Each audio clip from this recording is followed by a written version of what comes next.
Hey guys!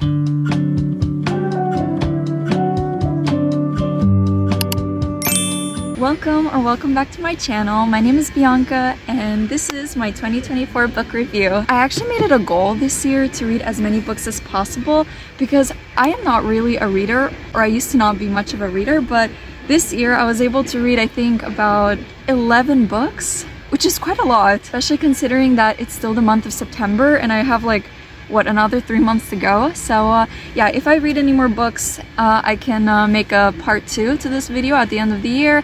If you're interested in that, let me know in the comments. I would love to make a part 2. Yeah, without further ado, let's get straight into it. So the first book is actually a book I read last year in December, and I finished I think on Christmas or the next day after Christmas, so technically you can count it as a 2024 book. But the reason why I want to talk about it is because it's what got me into reading. It's called XOXO by author Axie Oh. Basically the main character is Jenny. Her name is Jenny. She plays the cello, and it's actually a romance between her and a K-pop idol who she does not know is a K-pop idol yet.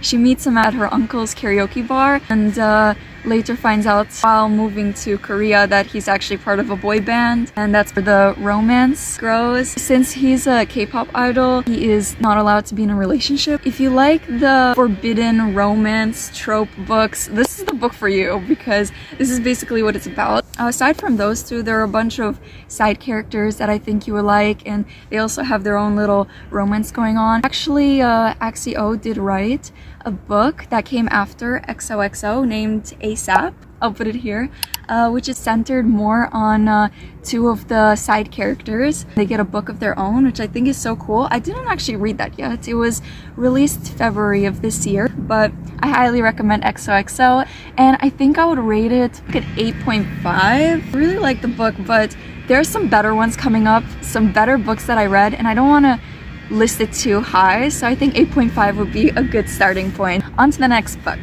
Okay, so this next book, it's actually a two-part series, If I Stay and Where She Went by Gayle Forman. I went into the library after I finished XOXO and I was like, I love this book. What other similar books can you give me? And the lady at the library said that a very popular book or a series is these two books that I just mentioned, and they're on the same theme about romance and music. So yeah, she gave them to me. I wasn't too excited, to be honest. I think I judged the cover too soon because the cover was very worn out. But let me tell you, they were such great books. If you are to read them, you definitely have to read them in order, and I recommend you read them together because what I loved about the book is that they complete one another. Let's start with the first book. The main character in the first book, yet another cello player, gets into a car accident with her family. That's in one of the first chapters. I wouldn't consider it a spoiler, but that's how the book starts off. Most of the story is told by her, telling the story outside of her body. She's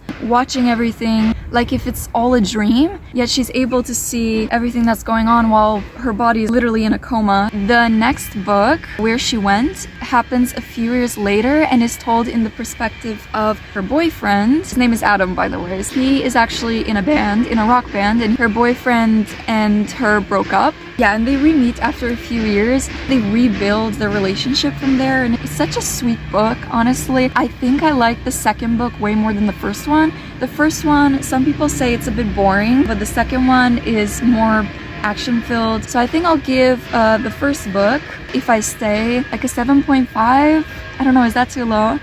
A 7.5, I think that's a good score. And Where She Went, I'll give that an 8.5 out of 10.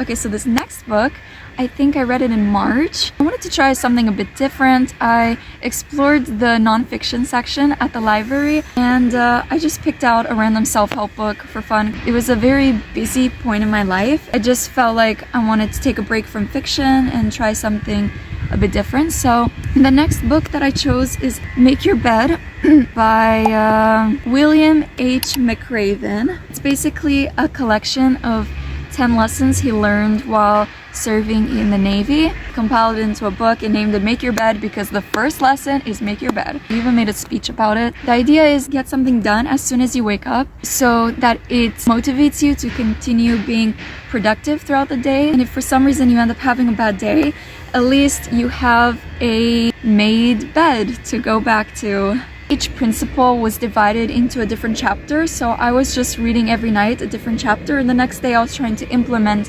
what I learned. I think it's a pretty good book. It just, I could say I found it a bit boring after a bit, so for that reason I'll give it a 7. By the way, all the books that I am talking about right now, I'm going to link them into the description. Feel free to check them out. On to the next book.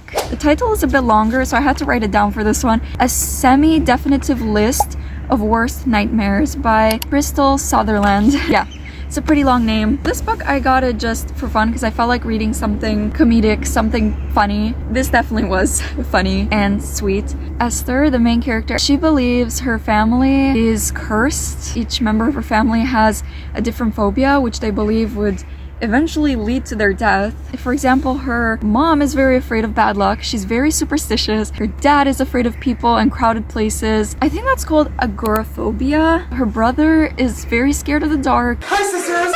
He barely gets any sleep because of that. So her whole family kind of has problems going on. Esther herself has a list of things that she fears would be her phobia because she doesn't know her phobia yet. Everyone else in her family has a phobia, but she doesn't, and so she keeps this list of things she finds scary that she thinks that one day might become her phobia. One of her past classmates actually gets a hold of her list while he tries to pickpocket her. And it's actually quite a weird trope because the story starts off, like I mentioned, at a bus station where her ex-classmate tries to pickpocket her. He finds the letter. They meet again, and she manages to get her letter back. They become friends. For whatever reason, they become friends because that's what makes sense in this book. Every week they meet up and try to face one of Esther's fears, from lobsters to heights to all sort of things. Over time, their bond grows and they develop a little bit of romantic feelings for each other. I think the book is just so wholesome and so sweet, and it even dives into darker topics like trigger warning, suicide, and depression. I do have to admit, it was a bit long. I feel like they could have definitely shortened the book. I felt myself get a bit bored halfway through the book, but the ending was very sweet, and I would rate it like a 7.5 out of 10.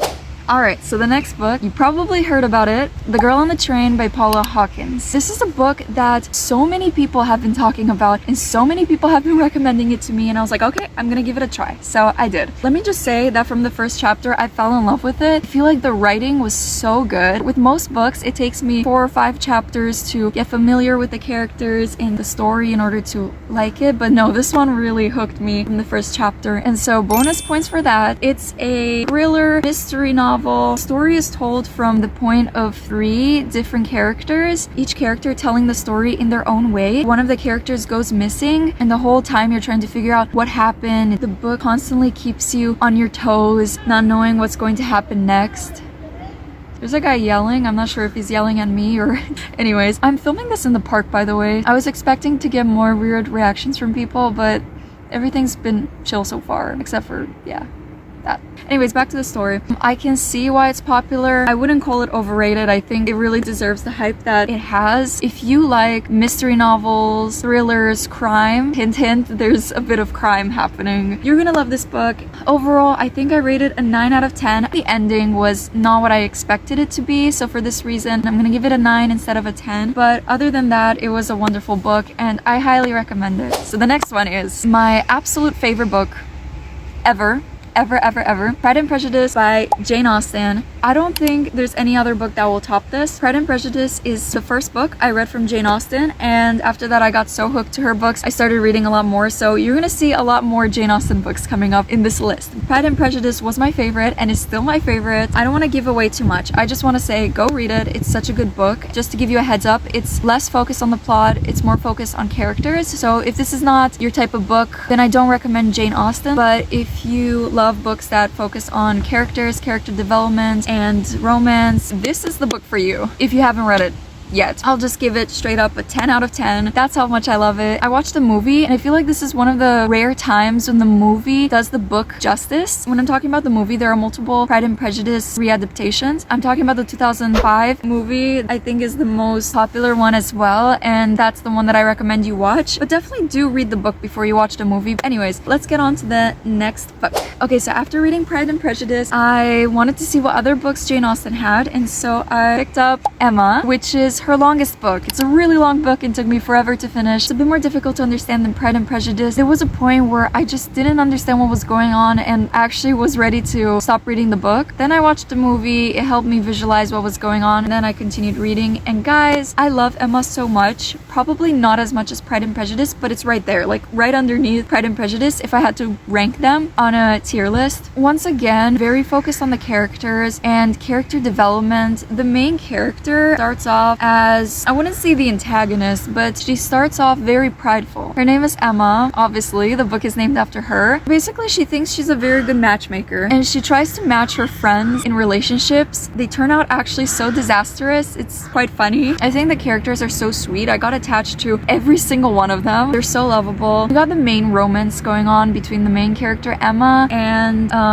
gosh, what was his name? I'm gonna list his name on the screen because I can't believe I forgot his name. There's the main romance, plus plot also has a romance going on between two of the secondary characters. It's one of those books that a lot is going on and at the same time nothing's really going on. There's not much plot. It's very character driven. Once again, if you like these type of books, I recommend it alongside Pride and Prejudice and alongside Jane Austen's other books. If not, don't read it. Emma actually has a lot of mixed opinions for this reason. It really depends what type of books you're into. I'm gonna rate it a 9.5 out of 10. I really enjoyed it, but I wouldn't say it's quite there where Pride and Prejudice is. Okay, so next, after reading Emma, I wanted something similar. I was going through our little bookshelf at home and I found Little Women, the junior classic version. Okay, so this is a simplified version of the original book, Little Women. It's made for kids, obviously. It has a lot of pictures and big writing, so I was able to go through this book in 2 days. I really enjoyed it, and honestly it was kind of refreshing just reading a very easy to read book. The story revolves around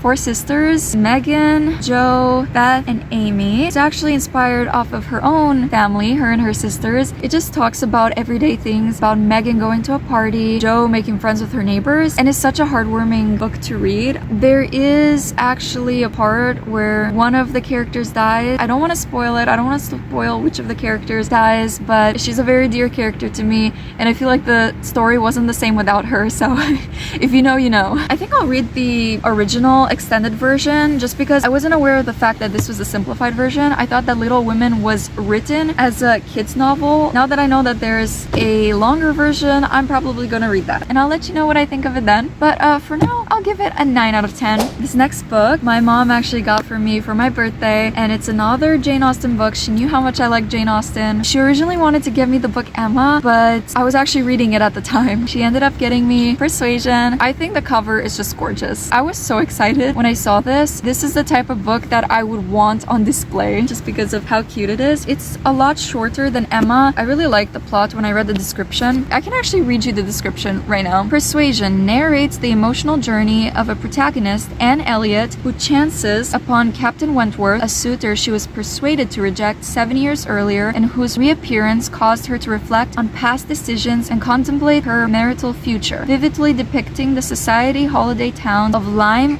Regis, I think that's how you pronounce it, and Bath, infused with its author's trademark wit. Austen's last completed novel, set against the backdrop of the Napoleonic Wars, is an entertaining and enduring account of the dilemmas facing young women in the early 19th century. Like stated in the description, this is Jane Austen's last completed novel. I think she was writing another book before she died, Northanger Abbey, I think it was. That one was not finished. Also, it was not named Persuasion. It was originally named The Elliots, but the name was later changed after it was published. And the same goes with some of Jane Austen's other books. I think, what was it? Pride and Prejudice. It was originally named First Impression. Just like with Jane Austen's other books that I read, I wanted to watch the movie of Persuasion, but unfortunately it was not as good as the other movies inspired from her books. I think it was the 2021 version. I don't know, maybe it was just a bad adaptation. I'm sure some of the other adaptations were probably better, but for the book itself, I would rate it like a 9 out of 10. So the last book I have for you guys today is The Gambler by Fyodor Dostoyevsky. I wanted to try something different apart from the Jane Austen style, the romance books, the rom-coms. So I proposed to to read a Dostoyevsky book. I think I wanted to read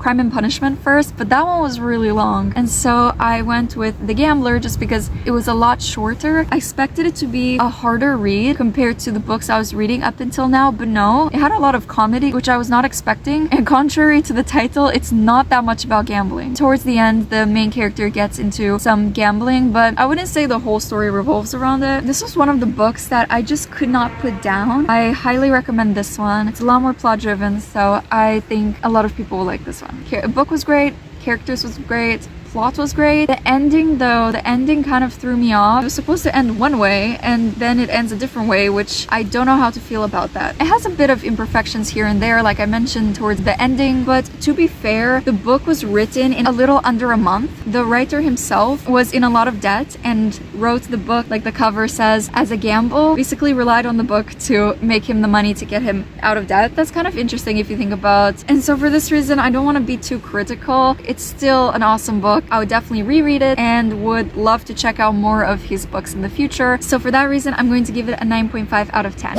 Alright, so that was all the books I've read in the year of 2024 so far. Like I mentioned before, the year is not over and I still plan to read some other books. You may be asking, what's next? What's next? Well, this huge book is what's next. This is what I'm actually reading currently. Cat and Mouse by M.J. Arlidge. I think it's the biggest book out of all the books that I've read so far. 500 something pages. I'm barely at page 52. So I have a lot of reading to do. If I do end up finishing it, it will be in part 2 if I make a part 2 of this video. Let me know if you did read it. What are your thoughts on it? Obviously no spoilers, please. Let me know what books did you read in 2024 and which one is your favorite. I hope you enjoyed this video and thank you for sticking until the end. Consider subscribing. I'm going to be posting more book reviews, vlogs, covers, and yeah, thank you so much for watching. I'll see you in the next video. Bye bye!